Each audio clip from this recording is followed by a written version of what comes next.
오늘은 본 본문 말씀을 통해서 부모의 이 믿음이 자녀의 이 신앙에 미치는 그 영향을 한번 같이 고민해 보고자 합니다.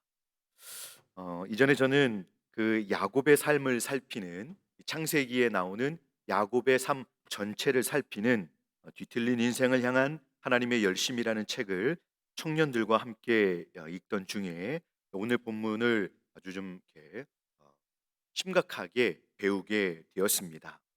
그래서 오늘 본문을 그 배웠던 내용으로 여러분들과 함께 고민하는 그런 마음으로 이 말씀을 살펴보고자 합니다. 본문의 이삭과 리브가는 하나님께 간구해서 자식을 얻은 사람들입니다. 그 여러분들이 잘 아시다시피 그 이삭의 쌍둥이 아들은 에서와 야곱입니다. 여러분 알고 계시죠? 그래서 이 에서와 야곱은 참 경건한 부모 아래서 태어나고 자란 아주 복 있는 사람들이라고 할 수 있습니다. 이런 사람들 우리는 뭐라고 부르죠? 이 신실한 부모님들, 우리 예수님을 믿는 우리 부모님들에게서 태어난 이 자녀들을 우리는 모태신앙인이라고 이렇게 말을 합니다. 저는 안 믿는 부모님들 사이에서 태어나고 성장했습니다. 그런데 감사하게도 저희 자녀들은 이제 모태신앙인으로 지금 성장해서 동문교회에서 신앙생활을 하고 있습니다. 우리나라에 복음이 전해지고 나서 이제 하나님의 은혜와 축복 가운데 이제 믿음의 가정들의 교회의 2세대 또 3세대의 우리 자녀들이 이제 가득가득 채워졌습니다. 이것은 교회 안에 모태신앙인들이 많아졌다는 것이죠. 근데 이것은 하나님의 축복의 결과물입니다. 하지만 조금은 저희들이 한번 오늘 본문 말씀을 통해서 진지하게 고민해 볼 것은 우리가 사실 모태신앙인이라고 해서 모두 다 부모님들이 생각하고 기대하는 그런 건강하고 바람직한 믿음 생활을 하는 것은 아닙니다. 그러면 여러분 이 모태신앙인들이 갖고 있는 하나님 주신 영적인 유익은 무엇이 있을까요? 그것은 바로 믿는 부모가 하나님을 듣고 만나는 일차적인 통로가 되어 준다는 것입니다. 그래서 복음을 듣고 또 하나님의 말씀에 믿음으로 반응하는 일에 가장 큰 영향을 미치는 일차 그 통로가 바로 그 부모가 되는 것이죠. 그래서 가정에서 자녀들은 이제 어렵지 않게 예수님을 듣고 또 큰 거부감 없이 신앙을 배우면서 성장할 수 있는 큰 유익을 갖는 것입니다. 그러므로 부모는 아이가 인생의 주인이 자신이 아니라는 것을, 자신이 주인인 것처럼 착각하면서 살다가 인생을 끝나는 일이 없도록 우리 부모님들은 자녀들에게 이 부모님의 그 삶을 통해서 하나님의 살아계심과 선하심을 보고 배울 수 있도록 자녀들을 신앙으로 지도할 수 있어야 합니다. 하나님은 부모님들이 청지기의 자세로 하나님을 경외하며 자녀를 지도하시기를 원하십니다. 그래서 하나님께서 자녀를 주신 근본 목적은 생명을 주신 하나님을 알게 하려는 것입니다. 자, 그러면 오늘 본문에 등장하는 쌍둥이 에서와 야곱 형제의 부모인 아빠 이삭과 또 엄마 리브가의 그 삶을 볼 때 이들은 자녀들에게 어떤 영향을 주었을까요? 먼저 그 형 에서를 한번 보도록 하겠습니다. 그는 이제 장성하기까지 바른 믿음의 사람이 되지 못했습니다. 부모의 뜻을 어기고 이방 여자를 둘이나 데려와서 결혼을 한다고 하고 이삭과 리브가에게 큰 근심을 안겨주었던 사람입니다. 그리고 나중에는 이스마엘 후손 여인을 데려와서 집안의 이 영적인 상황을 참 혼란케 했던 사람입니다. 그럼 그 동생 야곱은 어떠했습니까? 그 동생은 야곱도 오랫동안 믿는 부모 아래서 자랐지만 처음에 참된 신앙을 갖지 못했습니다. 그런데 이제 야곱은 하나님의 직접적인 개입하심 아래서 이제 인격적으로 하나님을 만난 뒤에 변화되는 그런 삶을 갖게 됩니다. 이삭과 리브가는 자식에 대한 하나님의 약속을 듣고 또 믿고 그 약속을 소유하고 살았던 믿음의 부모들입니다. 그런데 여러분 어떻게 이 두 자녀가 이렇게 어려운 상황에 처하게 되었을까요? 모든 가정들마다 다 이것이 똑같다고 말씀드리는 것은 아닙니다. 오늘 본문에 나와 있는 이 내용들을 먼저 한번 우리가 어떤 일이 있었는지를 한번 생각해 보기를 원합니다. 이삭과 리브가는 오늘 본문에서 읽었듯이 각기 자기의 성향과 기호에 따라서 자녀들을 편애하였습니다. 성경을 보면 이삭과 리브가는 신앙이나 자녀들을 양육하는 데 일치점을 갖지 못했고요. 각자 소견에 옳은 대로 자녀들을 신앙적인 행위다라고 하면서 자신들의 원하는 대로 행했습니다. 자, 그러면 먼저 그 아빠 이삭을 한번 볼까요? 이삭은 이 형 에서를 편애했습니다. 에서는 대단히 남성다운 사람이었습니다. 몸에 털이 많고 울창한 털이 있고 야성적인 기질을 가졌으며 그 이미지에 맞게 사냥에도 능숙한 사람이었습니다. 근데 그에 반해 야곱은, 동생 야곱은 늘 어머니 옆에 붙어 있던 사람이었습니다. 사냥 같은 그런 남성적인 취미와는 거리가 멀었고요. 생각이 깊고 약삭빠른 사람이었습니다. 그래서 이삭은 더 이 호감이 가는 장남을 편애하게 되었던 것입니다. 창세기 27장 4절에 보면 이제 아빠 이삭이 형 에서를 불러서 이제 은밀히 불러서 내가 즐기는 별미를 만들어서 내게 가져와라라고 이야기를 합니다. 가져와서 나로 먹게 하고 내가 죽기 전에 내 마음껏 너에게 축복하게 해라라고 이렇게 말씀을 합니다. 하나님의 뜻이 아닌 자기 뜻에 따라서 이제 족장으로서 마지막 이 장자권에 해당하는 축복을 형 에서에게 지금 주고자 하는 것입니다. 이제 인생을 마치면서 나에게 있는 모든 것을 너에게 다 쏟아주겠다, 뭐 이런 마음인 것이죠. 그런데 중요한 건 이 이삭의 가정에는 아브라함의 씨 이삭으로 말미암아 큰 민족을 이루리라. 아브라함과 이삭과 그 이제 대를 이어서 이어지는 하나님의 그 약속 안에서 이제 큰 민족을 이룰 것이다라고 하는 하나님의 그 먼저 하셨던 약속이 있었는데요. 그런데 이 하나님의 약속은 에서와 야곱이 태어나기 전에 큰 자가 어린 자를 섬기리라라고 말씀하신 대로 하나님은 이 약속의 성취가 큰 민족을 이루는 약속의 민족이 생겨지는 것에 동생 야곱을 통해서 그 약속이 이루어질 것을 말씀하셨던 것입니다. 이 하나님의 약속을 품고 20년 동안 기도해 온 이삭 입장에서 이 하나님의 뜻을 모를 리가 없었습니다. 그런데도 이삭은 야곱을 제쳐놓고 자기 마음에 좋은 대로, 자기 소견에 오른 대로 형 에서를 통해서 그 하나님의 언약의 성취를 이루려고 한 것입니다. 그래서 어떤 학자는 이것이 이삭이 이 육적인 눈이 나빠져서 잘 못 보고 아들들도 구별을 못할 정도가 되었는데요. 그게 육적인 눈뿐만이 아니라 영적인 눈이 어두워져서 이렇게 이런 일을 만든 것이 아닌가 이렇게 말씀하기도 합니다. 이렇게 이삭의 영적인 눈이 어둡게 된 일의 배경에는 에서에 대한 부모로서의 잘못된 사랑, 편애가 깔려 있었던 것입니다. 어쩌면 그에게는 하나님의 약속보다 혈통인 이 혈통의 장남인 에서에게 더 축복받을 권한이 있다라고 하는 자기만의 그 변하지 않는 한결같은 고집과 집착이 있었는지도 모르겠습니다. 그러나 여기서 중요한 사실은, 우리가 중요하게 보아야 할 것은 이 하나님의 사람 이삭이 하나님의 뜻을 알고도 의식적으로 지금 그 하나님의 뜻을 거스르는 죄를 범하고 있다는 것입니다. 이런 이삭의 모습이 그의 자녀들에게는 어떤 모습으로 보여졌을까요? 하나님을 아는 부모라고 하면서도 하나님의 뜻이 아닌 자기 생각과 관점 또 고집을 가정과 자녀들에게 그대로 관철시키고 있는 것입니다. 그대로 드러내고 있는 것이죠. 그러니까 이것을 늘 하나님을 바르게 섬겨야 된다, 하나님은 이런 분이시다라고 배워왔던 에서와 야곱은 그 모습을 보면서 어떤 생각을 했겠습니까? 오늘날 저희도 이런 모습과 사실 많이 다르지 않다라고 저는 생각을 합니다. 하나님은 외모를 보시지 않고 하나님을 중심을 보시는 분이셔, 이렇게 말씀을 우리가 하고는 있지만 실제로 부모님들은 모두가 다 외모로 자녀들을 판단합니다. 그리고 외적인 것들로 자녀들을 이제 인도하고자 그렇게 기도해주고 또 그렇게 지도하고 있습니다. 하나님의 약속이 얼마나 중요한지 가르치면서도 정작 자신들은 하나님의 약속을 너무 가볍게 여기는 것이죠. 하나님의 명령과 약속을 자기 마음대로 바꾸고 자기 마음에 원하는 것을 선택하는 것입니다. 슬프게도 우리 자녀들은 이 모두를 다 보고 자라고 있는 것입니다. 거기 안에서 내가 교회에서 목사님들 통해서 배운 말씀은 이게 아닌데, 그렇지만 집안에서는 다른 모습을 보면서 충격을 받고 또 하나님에 대한 다른 인상을 갖고 성장을 하게 되는 것입니다. 자녀들은 가장 먼저 부모를 통해서 하나님의 존재를 알게 되고 인정하게 됩니다.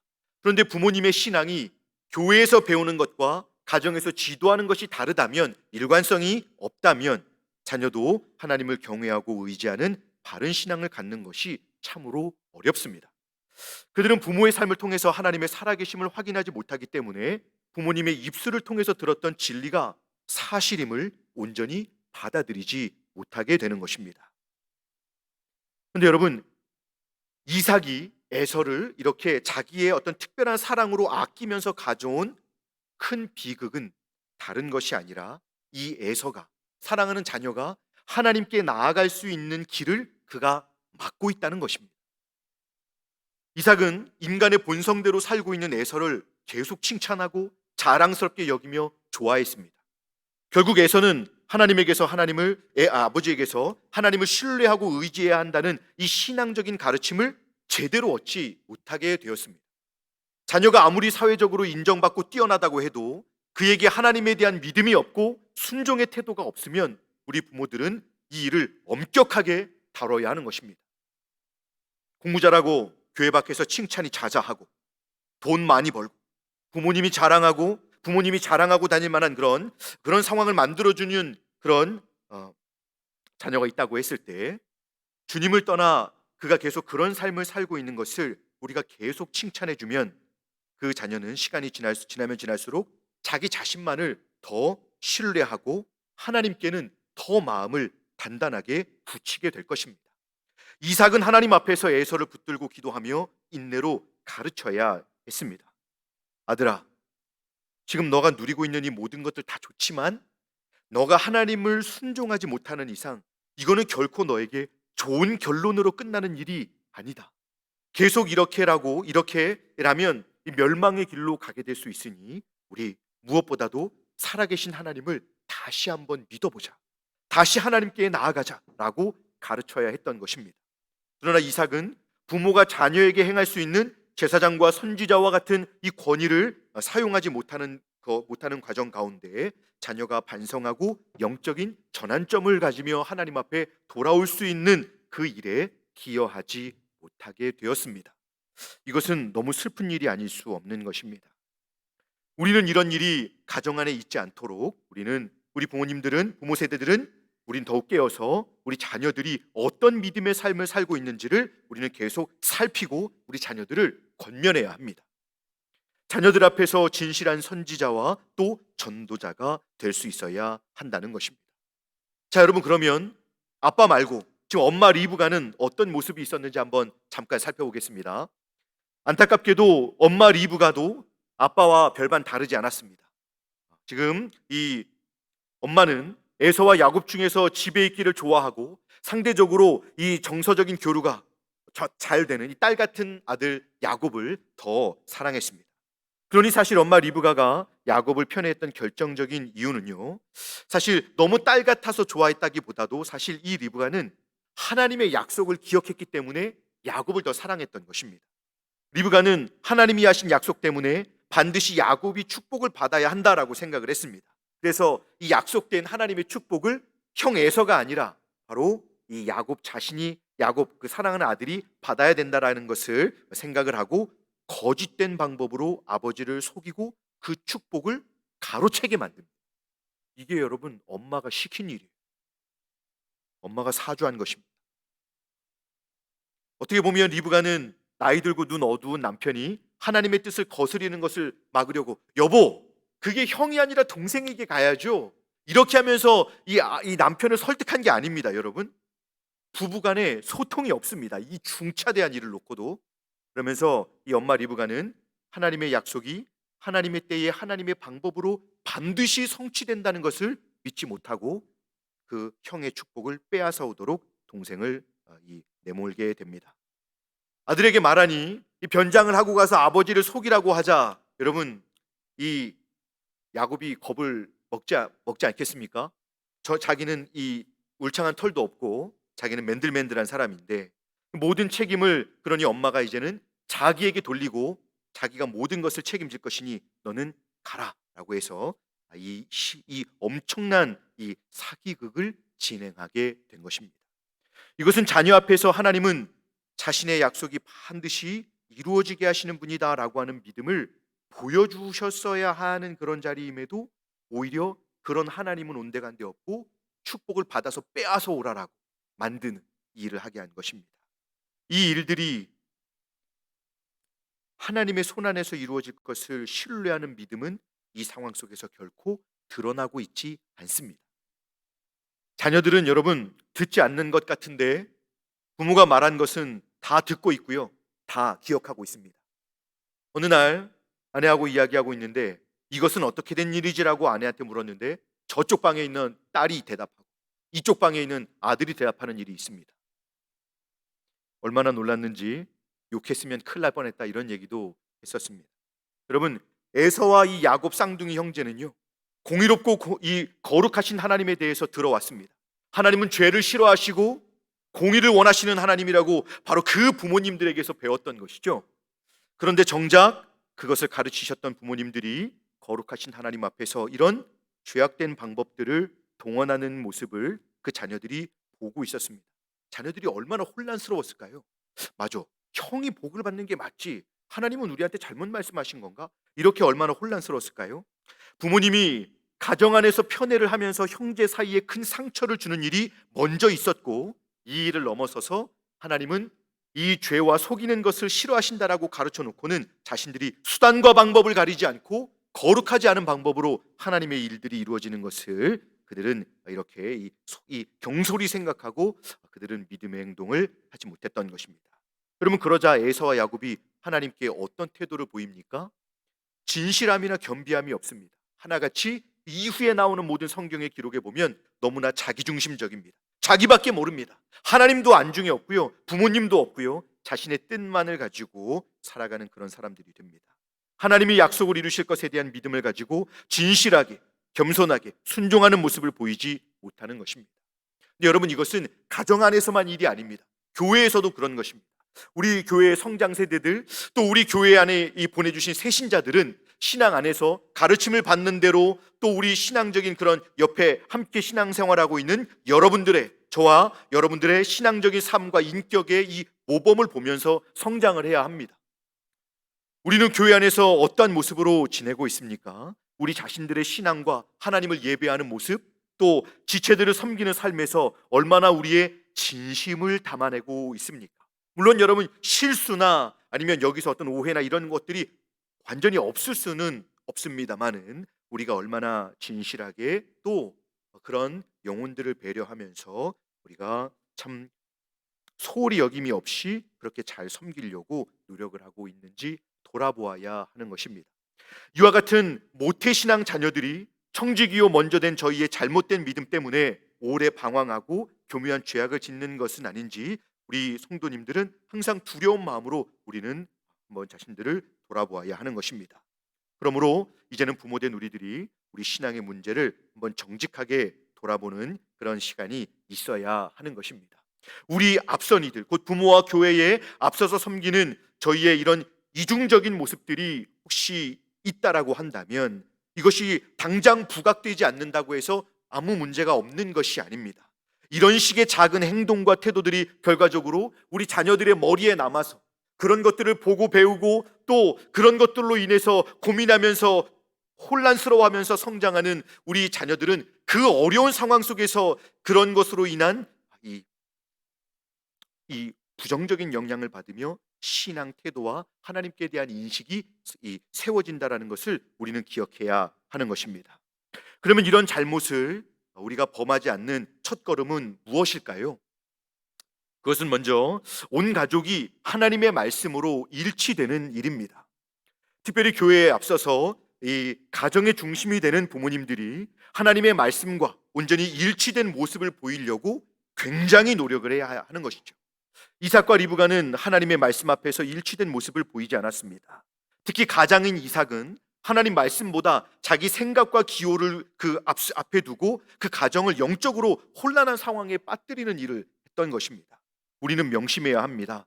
부모의 자녀 사랑보다 더 중요한 것은 부모와 자녀가 하나님의 말씀 안에서 정직하게 반응하면서 우리가 실수가 있고 죄가 있기 때문에 함께 회개하고 또 하나님의 은혜에 감사하고 그렇게 우리를 도우신 하나님께 순종하는 믿음의 반응들이 함께 있어야 한다는 것입니다. 그렇게 하나님 말씀에 자신을 기꺼이 맞추는 이 진실한 믿음의 삶에 대해서 우리 부모님들은 자녀들에게 항상 모범이 될 수 있어야 합니다. 그리고 실제로 자녀를 키우다 보면 부모님들 사이에 이 양육의 문제 때문에 의견이 엇갈릴 때가 있는데요. 이럴 때는 감정의 이 골이 깊어지기 전에 이 문제에 대해서 충분히 솔직하게 나누는 일이 필요합니다. 엄마와 아빠, 이 이삭과 리브가가 자녀들에 대한 상황을 가지고 좀 충분히 논의를 할 필요가 있었던 것이죠. 한번 성경을 보십시오. 이삭의 가정은요, 27장에 보면 가족이 4명입니다만 성경에 등장할 때 보면 꼭 둘둘씩 등장을 합니다. 아빠는 아들과, 엄마는 딸과, 아니요, 엄마는 딸 같은 아들과 이렇게 둘둘씩 만납니다. 서로 함께 있어서 서로의 마음과 삶을, 여러분, 이 소통이 안 되니 나누지를 못하고 있습니다. 교회 안에서도 마찬가지입니다. 공동체 안에서 마음에 드는 사람들끼리만 한번 어울려 보십시오. 계속 끼리끼리만 모이게 되니 이 공동체가 서로의 소통이 없고, 또 그러다 보니까 오해가 생기고 진실한 그 거룩한 형제의 사랑의 연합이 이루어질 수가 없는 것입니다. 그래서 여러분, 이것은 우리 공동체적인 상황으로도 한번 생각을 해보아야 하는 것입니다. 자, 이런 가정의 어려움이 어떤 결과로 드러나게 됩니까? 이 부모님들의 믿음을 지키지 못하고 자녀들에게 자기들의 이 조금 기울어진 사랑을 쏟았을 때에 어떤 문제가 생겼습니까? 이 가정은 산산조각 나고 맙니다. 야곱은 형이 동생을 죽인다고 하니 삼촌 집으로 피신하고, 에서는 이제 이후에 이방 여인을 쫓아갑니다. 그리고 리브가는 야곱을 보낸 일로 인해서 이제 또 죽음을 맞게 되는 일이 있게 되죠. 자, 여러분, 이제 이 내용의 결론을 한번 생각해 보겠습니다. 물론 부모는 자녀 앞에서 실수를 범할 수 있습니다. 우리는 불완전하기 때문에 한결같이 선하고 거룩하고 하나님 말씀을 완전히 지켜낼 수 없습니다. 여러분, 중요한 것은 이것이죠. 자녀들도 우리가 불완전하다는 사실을 너무 잘 알고 있습니다. 자녀들이 조금만 성장하면 우리 부모님들이 말씀하는 것처럼 살지 못하는 분이시구나, 금방 알고 있습니다. 그래서 중요한 것은 부모가 잘못과 실수를 안 하는 게 중요한 게 아니고, 그런 부족한 모습을 보였을 때 어떻게 해야 하는가입니다. 여러분, 그때 우리 부모들은 자신의 실수와 잘못을 인정하고, 또 하나님 앞에서도 우리가 회개하며 우리의 이 잘못된 부분들을 하나님께 다시 회개하고 돌이키고, 또 자녀들에게도 사과하고 자녀들에게도 잘못된 모습을, 강요했던 것들을 이제 바로잡고 하는 이런 모습들이 있을 때 이 부모의 실수는 오히려 자녀들의 신앙 성장에 긍정적인 영향을 주는 것입니다. 저도 때로 딸들에게 미안하단 말을 하곤 합니다. 할수록 더 많이 하게 되는 것 같습니다. 여러분, 처음에는 실망하는 것 같아도요, 자녀들이 이후에는 그 부모님의 모습을 따라서 자신도 이제는 정직하고 진실하려고 하고, 또 하나님 앞에서 이런 상황 속에서 겸비하게 되는, 은혜를 구하게 되는 것을 배우는 것입니다. 하지만 부모님들이 이런 실수와 잘못을 자기 방식대로, 자기 감정대로 처리해버리고 이제 그런 것들을 자녀들에게 그냥 이렇게 방치해버린다면, 여러분, 자녀들도 그 안에서 신앙적인 태도를 배울 수 없는 것입니다. 우리가 자녀들에게 보여야 될 것은 오히려 하나님이 우리에게 어떤 은혜를 베푸셨는지를 우리가 믿고 있는 것과, 또 우리가 날마다 회개하며 겸손히 은혜를 구하며 하나님의 그런 도우심을 받고 사는 불완전한 자임을 자녀들에게 보여주고, 자녀들이 그런 우리와 함께 더 간절히 하나님의 은혜를 구하는 믿음의 삶을 더 기도하며 더 묻고 배우며 살아갈 수 있도록 그렇게 가르치는 저와 여러분들이 되어야 할 것입니다. 여러분, 하나님은 이후에 저희들에게 선한 청지기로 자녀들을 어떻게 양육했는지 물으실 것입니다. 네, 여러분, 가정의 이 선지자와 제사장으로 저희들을 부르셨는데요, 또 우리 교회의 앞선 리더로서 저희들을 주님께서 부르셨는데요, 우리가 아무리 열심히 가르치고 도와주어도 이렇게 우리가 원하는 그런 기대하는 결론을 얻지 못할 수도 있습니다. 그럼에도 불구하고 여러분, 우리는 우리 자녀들의 신앙, 또 우리 안에서 함께 성장해가는 이제 신앙을 시작하는 새신자들에게 우리는 그들의 영혼을 우리가 구체적으로 돌아보고 그들의 신앙 성장을 우리가 정말 최선을 다해서 도와야 하는 의무가 있는 자들임을 기억하시기 바랍니다. 우리 자녀들의 신앙, 여러분, 누구도 장담할 수 없는 일입니다. 여러분, 그렇지 않습니까? 그런데 여러분, 중요한 것은 이것입니다. 아직 늦지 않았다는 것입니다. 우리가 살아있는 한 우리는 하나님께 기회를 얻고 있는 것입니다. 이제 우리 자신들의 신앙을 점검하고 우리가 하나님의 말씀을 정직하게 듣고 순종하는 삶을 마음 중심에서 실제 삶에 이르기까지 하나님의 말씀이 실천되고 우리가 순종하는 그 진실한 모습을 보일 수 있도록 더욱 열심을 내시는 저와 여러분들이 되실 수 있기를 간절히 소망합니다. 말씀을 맺겠습니다. 이삭과 리브가 이 두 사람의 잘못된 신앙 태도는 그들 대해서 끝나지 않고 에서와 야곱에게 고스란히 대물림되어서 결과적으로 자녀들이 방황하고 하나님을 떠나는 데 큰 영향을 미쳤습니다.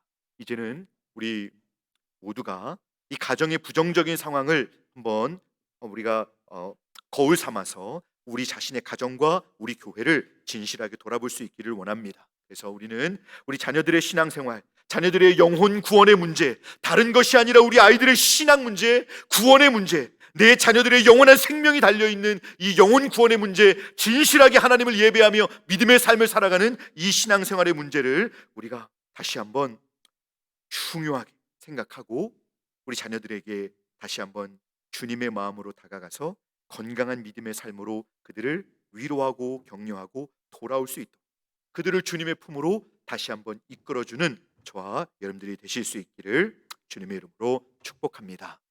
기도하겠습니다.